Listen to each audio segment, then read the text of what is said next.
La casa de mis abuelos no era una casa, era un barco. Porque yo recuerdo que siempre emanaba agua por debajo de la casa de mis abuelos. Agua que venía de la comunidad indígena de pastores, enmohecidos los muros, y las piedras del río de la calle serpenteaban agua. La casa de mis abuelos no era una casa, era un barco, porque yo recuerdo que cuando luego dormía y soñaba lentamente el barco levantaba su ancla. Y en medio de la noche que navegaba el barco, yo miraba cómo las tejas se bañaban con el agua de la lluvia. La casa de mis abuelos no era una casa, porque yo recuerdo que desde arriba miraba el pozo de agua donde habitaban los veneros de mis vivos, de mis muertos. Y no era un pozo, era un espejo donde serpenteaban y jugaban los peces plateados. Mis manos, mis dedos, eran unos peces plateados.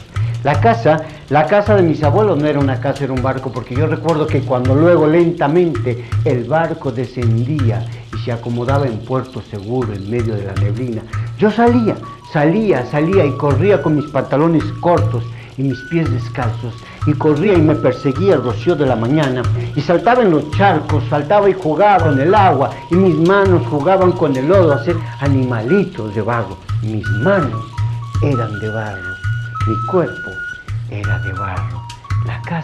La casa de mis abuelos no era una casa, era un barco, porque yo recuerdo que luego con mis pies descalzos subía el tapanco, por la escalera de madera, subía, y ahí en el tapanco jugaba ahí con el túmulo de maíz desgranado, y nadaba, y miraba cómo luego entraba el tiempo por las tejas, y jugaba yo con los hilos del tiempo, mis dedos eran el tiempo. La casa de mis abuelos no era una casa, era un barco, porque yo recuerdo ahí en la habitación donde estaban las camas había un foco que le tenía miedo a la oscuridad, y mi abuela dentro de su pecho y corazón sacaba un Cristo, y a los 4 puntos cardinales, a los 4 puntos del caracol, mandaba las bendiciones para sus yernos, para sus nueras, para sus hijos, para sus nietos. La casa de mis abuelos no era una casa, era un barco, porque luego yo atisbaba hacia la habitación grande y miraba ahí 7 barriles de pulque, y llegaban los indígenas, mazahuas y otomís, y bebían, y hablaban las mujeres, y hablaban los niños, y tanto hablaban con ese canto cantarino de las lenguas indígenas que yo sonreía con las sonrisas de los niños.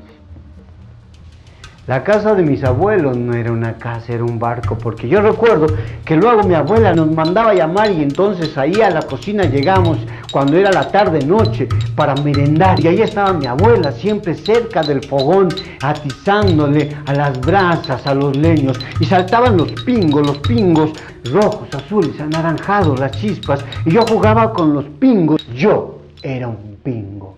Y luego mi abuela nos daba atole de masa con piloncillo y nos acercaba el atole. Yo me bebía la caricia de mi abuela. Y luego mi abuelo nos hablaba tanto de sus vivos, de sus muertos. Y tanto me habló de sus muertos, que esos muertos empezaron a aparecer vivos en mi pensamiento. La casa de mis abuelos no era una casa, era un barco, porque yo recuerdo que luego mi abuela echaba tortillas sobre el comal, y allí recuerdo que un día echó una tortilla grande y se esponjó, y creció, y se elevó, y salió por la ventana, y en medio de la noche no era una tortilla, era una luna olorosa a maíz dulce.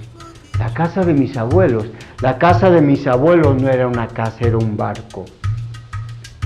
Pero hoy, que he crecido, ya no mana agua por abajo de la casa de mis abuelos, ya no serpentea agua por las calles y las piedras del río. Enmohecidos ya no están los muros. Mis abuelos ya murieron. Ahora son luz, rocío, lluvia. La casa de mis abuelos ya no es un barco. Pero para mis sueños de niño, la casa de mis abuelos sigue siendo un barco.